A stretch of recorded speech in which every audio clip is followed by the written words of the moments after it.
Our MCAT strategy is unlike any other. Simply put, it makes it easy to kick ass on MCAT. Do you find yourself easily eliminating two answer choices, but then end up choosing the wrong one of the last two on most of them? Well, here's a strategy to help choose more correct answers. I'll show you what I mean by be picky with grammar on an actual MCAT question.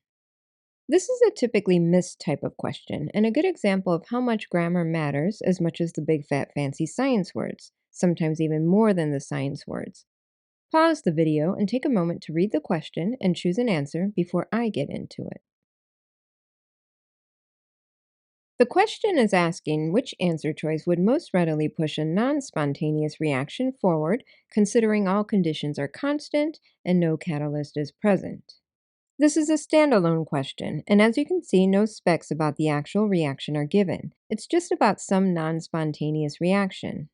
As you process each of the answer choices, you have to consider all other conditions constant, meaning don't think about anything else but what's mentioned in each answer choice, and separately from each other. For instance, for answer choice A, think about whether decreasing the pressure would make a non spontaneous reaction proceed forward to products without changing temperature, concentrations, or even volume. And if you're thinking it's hard to figure out whether pressure changes would affect it without knowing anything about the reaction, whether it even involves gases or how many moles of reactants versus moles of products there are, the typical things you think about when considering pressure changes, then eliminate the answer because it's too specific to be a good answer for a non-specific question. The same applies for answer choice B. Without knowing whether the reaction is endo or exothermic, and no, non-spontaneous does not indicate enthalpy, you can't conclude on temperature changes, so eliminate this answer as well.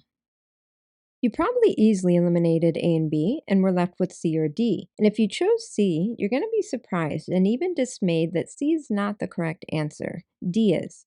No worries. Being dismayed by getting certain questions wrong happens often on MCAT and is something all MCATers share. So get over it and move on to find any and all possible reasons why your answer was not correct. C says lower activation energy of the reaction, and D says increase activation energy for the reaction. I know C immediately sounds like the correct answer and maybe what you chose, because you envisioned a reaction profile, and lowering the activation energy of the reaction would indeed help it proceed forward. But this lower activation energy is only accomplished with a catalyst, and C cannot be the correct answer because the question says no catalyst present. If that's not what you were thinking, or just can't see choosing increased activation energy for forward reaction to readily occur, then pay careful attention to grammar between these two answers. C says lower activation energy of the reaction, D says lower activation energy for the reaction.